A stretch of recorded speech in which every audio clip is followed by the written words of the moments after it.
Chairman Comer, you said it in your opening statement and in the letter that you sent to the Rules Committee that you request an appropriate rule for this legislation. What is that?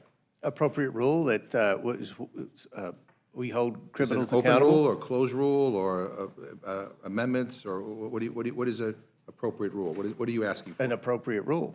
Well, what is the definition of that? A rule that is appropriate. This is a rule this is the Rules Committee. We want an appropriate rule to go on the floor to where we can do our job and hold criminals accountable. What is your opinion, since you put it in your letter and you put it in your opening statement? What is your opinion of what an appropriate rule is? I mean, would an appropriate rule be a closed rule? Whatever the Rules Committee deems appropriate. Yeah, well, yeah, you know, then I mean, because I asked the question because you used the word appropriate. You could have just said, I request a rule, but you said an appropriate rule, and maybe the chair of the Rules Committee can tell us what an appropriate rule is. I'm not, my Republican friends like to use that, but I don't, no one can define it for me. I mean, I don't know what, maybe it's hiding behind one of the statues in the Capitol or something. We can go look for it, but I'm just curious. I mean, you're asking us to bring a bill to the floor, and you ask for an appropriate rule, but you can't define what appropriate is. I mean, with all due respect, Mr. Reagan-Barber, this is a very serious issue, and I think you're trying to make a joke out of it. And I go through this in Oversight Committee with Raskin's little lapdog Moskowitz, but you know, the people in Washington D.C. are furious with this out-of-control crime in Washington, D.C. The House Oversight Committee has legislative jurisdiction over Washington, D.C., and we are trying to do what the people want and make this city safe for its residents and all the millions of tourists that come here every year. Well, anyway, I appreciate that, and I just want the record to reflect that you use a word in your letter and in your testimony that you can't define, which, you know, I did define it. Yeah, you just said appropriate means appropriate. Good afternoon. Our nation's law enforcement officers are reeling after years of coordinated effort to defund and demoralize them by radical Democrats. Indeed, calls to defund and distrust the police have been bolstered by voices in this very chamber. Even Vice President Harris has applauded these efforts on the campaign trail and urged her supporters to bail out individuals who plunged Minneapolis into chaos and caused upwards of $350 million in destruction. In 2024, crime is still rampant across the country. Look no further than right here in the nation's capital. From 2022 to 2023, violent crime in D.C. increased by 37% and robberies increased by 65%. In that same time frame, motor vehicle thefts rose 107%. Longtime residents, new arrivals, visitors, government staffers, and even members of Congress have all been impacted. To cut down on crime, you have to catch criminals and bring them to justice. To do that, we need strong local police forces. But our law enforcement officers find themselves in a dangerous position. Thanks to the left's absurd movement to demonize police, many offices are understaffed and lack sufficient resources. Now they are facing increased risk, direct threats to their safety because of their profession, and all with reduced manpower. Additionally, we will consider one item in support of Israel in its continued fight against Hamas, Iran, and the Houthis. When President Biden made the decision to withhold weapons shipments to our greatest friend, major non-NATO ally, and lone democracy in the region, he usurped congressional authority. Once again, he signaled to hostile actors under his leadership, America does not pose a serious threat to their mission.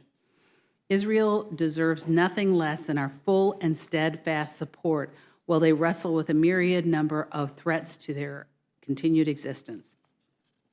The Israeli Security Assistance Support Act rebukes President Biden's unilateral decision to pause arms transfer, ensure prompt delivery of the transfers, and reasserts congressional support for Israel. Thank you, Madam Chair, and wow, after that opening statement. Let me just say to anybody who's watching this hearing on C-SPAN, please don't let the chair's comments dissuade you from coming to visit the nation's capital? Thousands and thousands and thousands of people come to this building, this Capitol building, every single day to learn about our history, to meet with the members of Congress, and they do so without incident. So please don't be frightened away from coming to visit Washington or talking to your representatives. It is National Police Week, which means we are back with several messaging bills that do absolutely nothing to actually keep people safe and instead highlight the Republican Party's total hypocrisy when it comes to law enforcement. Many of the measures before us today demonize migrants and continue to push Republicans' tired, unconstructive, and baseless attacks on President Biden. It's sad and a total waste of time. But let's be honest, that's what Republicans are good at. Now, let me remind everyone, there was a comprehensive bipartisan border security bill in the Senate. If House Republicans wanted to take action on the border, they had a chance. Instead, they killed it. And when we have a non-binding resolution to support law enforcement and oppose efforts, and then we have a non-binding resolution to support law enforcement and impose efforts to, quote, defund the police. This resolution is almost comical, considering just last month, the Republican Study Committee, which all but one of my Republican friends across the dais are proud members of, released a proposal to gut the Community-Oriented Policing Services Program, the COPS program, which provides grants that support hiring, retaining, and training officers. And that just scratches the surface. 21 Republicans, including 3 members of this committee, voted against awarding police officers the Congressional Gold Medal for their service on January 6th. And I noticed in the chair's opening statement, not a mention of the Capitol Police officers who protected all of us and our staff on January 6th. Over a dozen Republicans voted to fire 2,000 Customs and Border Patrol police officers in May 2022, including 3 Republican members on this committee.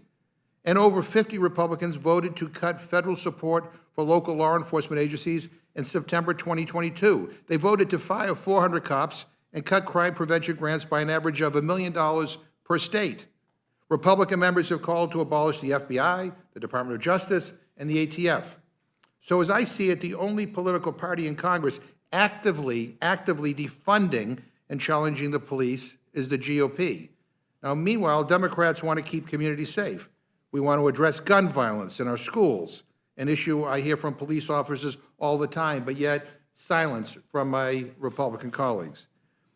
We want to invest in programs that get to the root causes of crime. We want to make sure that police aren't put in situations that they aren't trained to handle. And we know the key to improving safety in our neighborhoods is not to use law enforcement officers like political pawns. Now, sadly, that is what every single one of these law enforcement-related bills does.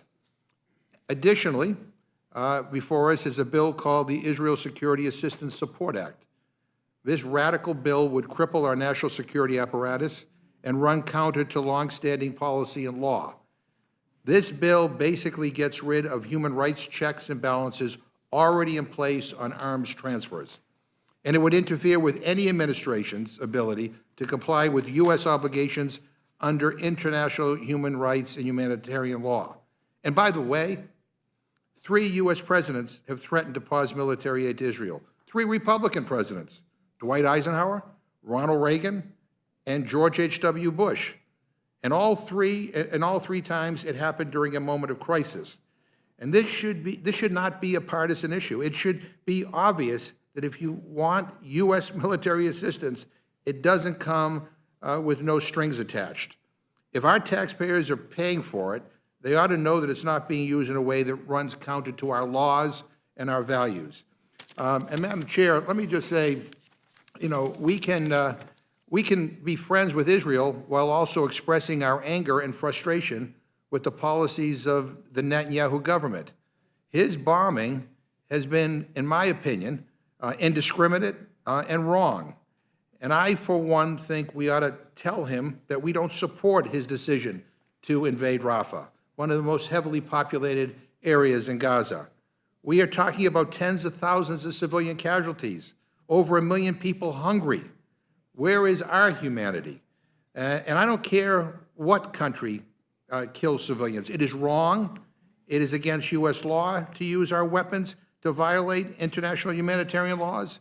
And by the way, we do have a law that says that if a country frustrates the delivery of humanitarian aid to civilians in a conflict, that basically we are to freeze that aid.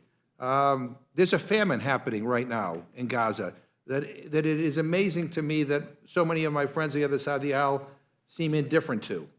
And there are people who are literally on the verge of starvation who have nothing to do with Hamas, who have nothing to do with any violence against the Israeli civilian population or against anybody.